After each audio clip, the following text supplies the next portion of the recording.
Greetings, everyone. My name is Srishti Gotam. Today, I want to talk about how multilingualism affects different aspects of your life, experienced as a bilingualist. Before I start, I want to speak a greeting in Sindhi. Bali kare aaya. Tawa sa milli dadi khushi thi. Umeed hai ta tawa bhi khush hunda. This means welcome. I'm so glad to meet you, and I hope you are as well. You may ask, why Sindhi? Well, when I was little, I spoke Sindhi fluently in my household. I want to play a little game with the audience, so raise your hand if you can speak one language. Now, raise your hand if you can speak 2 languages. Last but not least, raise your hand if you can speak 3 or more languages. Many of the people in this room were taught at a young age in their household, like me, because I remember when I was little, I spoke Sindhi fluently in my household. But once I got into pre-K and I started learning English, I lost my fluency in Sindhi. Now I'm picking back on my Sindhi and working even harder on my English to embrace the different cultures and environments that I'm around. Some people in this room were taught for school or when they think a language is really fun to learn. For some of you, I think you guys learned for Spanish, elementary school and middle school, and then you had an option in high school. For me, elementary school was a specials class, and then 7th grade was a career connection, and 8th grade an optional high school credit. Some people think that multilingualism affects only your career, but there's a lot more to it. One reason that you should be multilingual is because it helps with your mental capacity.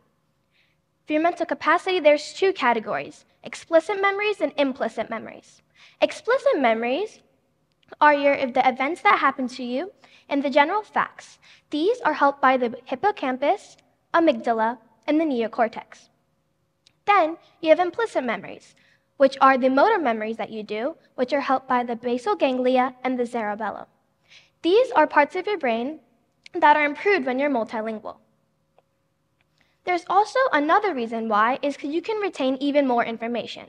So once you start learning the one language, you can learn even more. I can do an example. So I only know a little bit of Spanish, but I can learn and become fluent in it.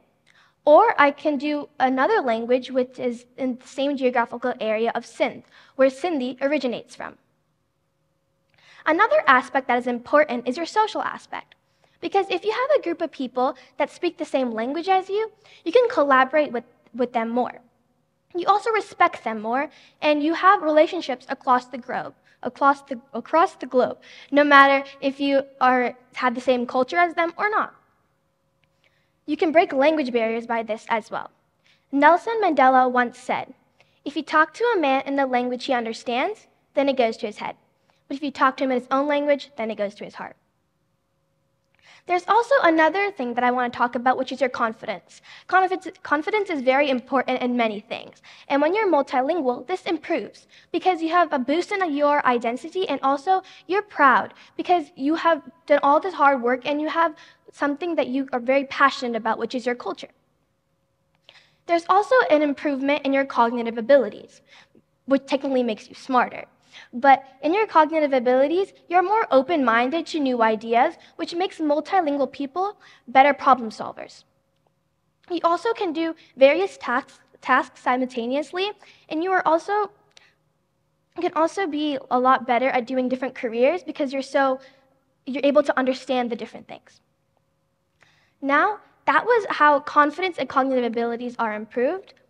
But now I want to talk about the career, which I said is very important. So the Cambridge University, which I know many of you guys know of, has actually learned the advantages of multilingualism and is actually working on making education and learning impactful for multilingualism. Also, the University of California, Riverside has made a job center where it shows what jobs are better to be multilingual in. As an example, you could be an immigration officer, you could be an interpreter, and the list just keeps going on, and I can give you way more examples. But these are all different industries that you can be multilingual in. But it's not just the job that helps, it's also the area. So if you're a social worker in Georgia, there may not be a big ability for you to use your multilingualism skills because there's not that much diversity here. However, someone in Florida who's a social worker would probably be able to use their multilingual skills in Hispanic cultures and languages because of the large population there. Now, I want to talk to you guys about a story. It's an event that happens to me pretty often, and I don't mind it because, so I was born in the US, but my parents were born in Pakistan. So when I talk to someone else about my culture or something of the sort, they're pretty shocked when I tell them that that I have a Pakistani roots instead of an Indian origin. I don't mind it though, because it allows me to have a sense of appreciation between me and the other person, because I can understand their culture better, and also they can understand mine, because I can elaborate and show them how the world comes and connects together if you're multilingual. I see the future in this room, and I know the future is now. So learn a new language or encourage someone else to do so. Because Abraham Lincoln once said, the best way to predict the future is to create it. Multilingual people have better cognitive skills, they have better social life, they have a higher confidence boost, and there's so many scenarios in life that they can have different perspectives on, which shows that they have a better connection with the community. I want to end in an ending in Sindhi, as I did in the starting with another sentence. So, Tawanji Meherbani, Tawanjo di Sutore. This means thank you, and I hope you have a great rest of your day. I'm Srishti Gotam, and I hope you acquire something for the future. Thank you.